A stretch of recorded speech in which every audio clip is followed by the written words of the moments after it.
Hey guys, welcome back to another impressions video, and today we're going to talk about Diablo 3, the Ultimate Evil Edition for the PlayStation 4. This is also available, I believe, for the Xbox One, the 360, PlayStation 3, and I'm assuming PC as well. And essentially this game contains the Diablo 3 base game plus the Reaper of Souls expansion. So this is definitely, in terms of content, the real deal and the definitive version of Diablo 3. And for those of you that are not familiar with the series, this is basically an action RPG with hack and slash type of gameplay, dungeon crawling, and a lot of looting. Very addictive type of gameplay, very easy to learn, and very addictive. So definitely a game that I was eager to play, the base Diablo 3 game for the PlayStation 3, but I have patiently held off until this version came out. There were rumors when Diablo 3 came out that they were gonna have the usual Game of the Year edition. So I decided to wait, and then of course when the PlayStation 4 got announced, Blizzard, the developer, came out and they announced that a PlayStation 4 version was in the works. So I figured, you know what, I'm gonna wait, and I was pretty positive that this was gonna be a launch PlayStation 4 title, but I guess I was wrong, unfortunately. And this game came out a few weeks ago, and so I did have to wait a long time, but I'm glad I finally got a chance to play Diablo 3, and let me say that this game is great. It's very addictive, and it's because of the gameplay, really. It's you go from place to place defeating hordes of enemies, and it's always fun getting new weapons and looting, destroying everything, and just trying to get a better weapon, better equipment, better armor. And not to mention the story, it's interesting in this game as well. Now, as far as the story, it's really hard to talk about the story of Diablo 3 without spoiling anything, because the developments in the game happened very, very early. Essentially, this star just lands on Sanctuary, which is the where Diablo takes place, and your character that you create goes to investigate what happened, and where this meteor, I guess, struck. There are dead people rising from their graves and things like that. So you basically have to find this source of evil and why did this happen. And along the way you meet characters that, if you have played other Diablo games in the series, you immediately will be familiar with some of the characters in the game and things like that. But if you never played a Diablo 3 game, don't let that steer you away from trying this game, because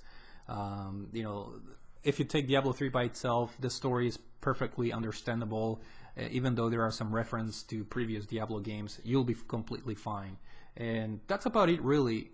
You start the game to basically you're investigating this event and trying to find the source of evil, and then things happen along the way. Now, the story in this game, the story mode is not very long. It takes about, I would say, maybe 10 hours. And that's including the Act 5. This game originally was divided in 4 acts, and then the Reaper of Soul expansion added an extra chapter, Chapter 5 or Act 5. And this game obviously has all that content. And even then, with Act 5, the game is somewhat short. But this game encourages a lot of runs and replay, because you can create different types of characters.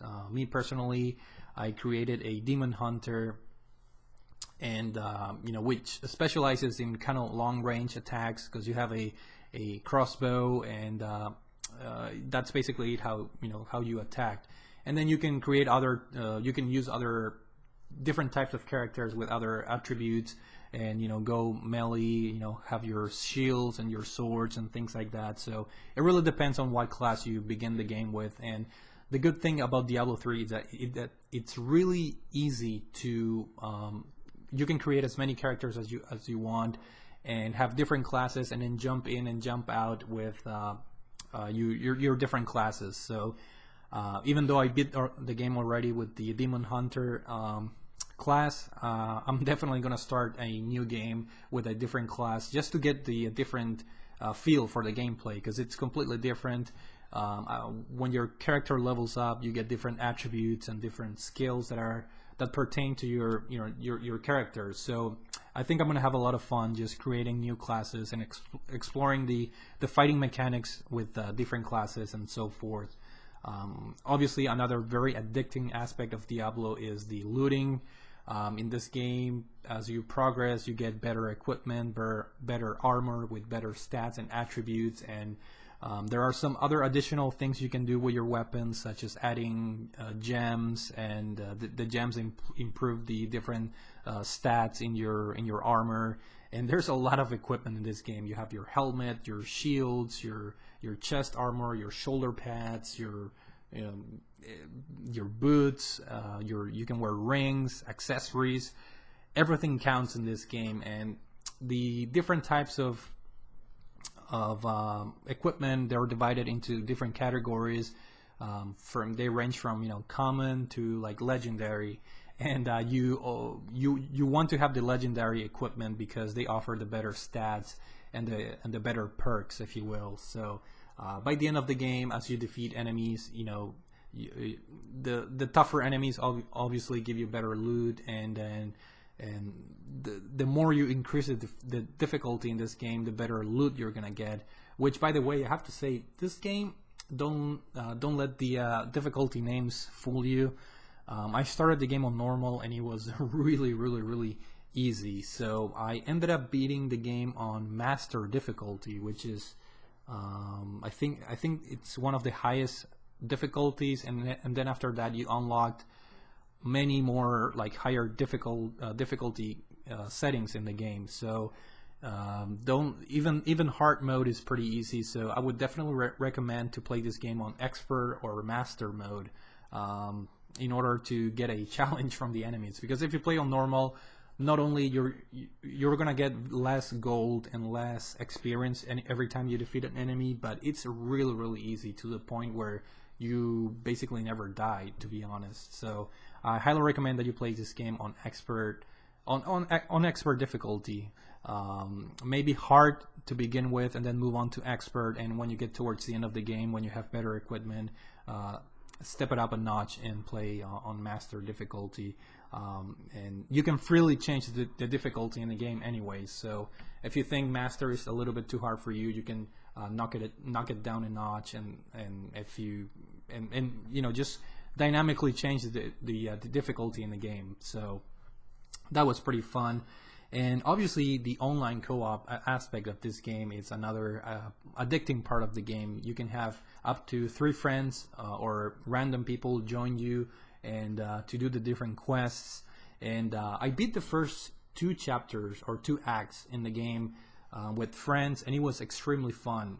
Unfortunately, I got this game 2 or 3 weeks after the game launched, so my friends they were mostly already like high leveled, and the game does a good job. Even if your friend is over leveled by a lot, he can still join you, and his stats drop down in order for the game to not be broken. And likewise, you can join other people, and your stats get your strength and your armor and things like that get paired up with the actual difficulty of the host. So the game does a very good job, and it's very friendly in terms of joining other players or friends joining you and things like that. Very accessible, which makes it even more fun. But again, my friends, they bought this on day 1, so they helped me on the first 2 acts, and then the rest of the game I pretty much beat the game by myself, which is not as fun. But you can assign AI companions that can help you in the different quests, and it's not the same thing, but it's a fun game nevertheless. Always trying to get the better equipment, always trying to beat the elite enemies, and just the horde of enemies. And it's really addicting once you start unlocking different skills for your character. For me, from a demon hunter point of view, once you unlock all your attacks, you become you become, I guess, familiar with your different setup. And I had this one attack that you use the R1 button, where you just throw a rain of arrows that cover the entire screen, and then obviously there's a cooldown period of 30 seconds, I believe, for that to recharge and use it again. But it was just really fun walking into a group of enemies, hitting the R1 button, have this rain of arrows just hit them, and then at the same time me using my weapons and traps and things like that. It was very, very fun and very addicting. So now that I've beaten the game once, I'm ready to go back. I'm ready to start a new character and explore the different skills and the different fighting mechanics of the other characters. So Diablo 3, if you never played a Diablo game, definitely give this a shot, because again, it's very easy to get a grasp of the gameplay mechanics. It's very easy to learn the combat system, and it's fun leveling up your character, and the story is interesting. As far as the graphics, obviously I think the PS4 and the Xbox One version of the game are the ideal ones if you're a console player. The game looks great. It runs at a very solid 60 frames per second. The graphics are not, they're not jaw-dropping by any means. They're pretty decent, but I think the best visual aspect of this game is just how smooth the game runs with all the action on the screen. You have all the special effects from your weapons, plus the effects from the enemies attacking you, and things like that. Very impressive how the game handles all that action on the screen. So the game controls perfectly, even though this is a PC game by heart. Playing this on a console feels great. The DualShock 4 controller, you can assign the shortcuts for your different attacks, and it really it feels at home when you play this game with a controller in your hands. So the game controls great. The soundtrack, it's pretty decent. There's some very nice voice work or dialogue in the game. Very good job by the voice actors, in my opinion. That really helps add, to the story and to the immersion of the game. So, Diablo 3 Reaper Ultimate Evil Edition, which includes Reaper of Souls, the expansion. Very addicting game. You're gonna spend easily by the time you're gonna easily put more than 50 hours in this game. You're gonna be playing with different characters, replaying the story, joining your friends, playing the added adventure mode that you get once you beat the entire game. So very addicting, highly recommended. This is a quality game, and I'm pretty happy. It took me a while. I had to wait for this version to come out, but I'm having a lot of fun with this right now. So that's what matters, right? So that's it for now, guys. Thank you for watching this video, and I'll see you all later.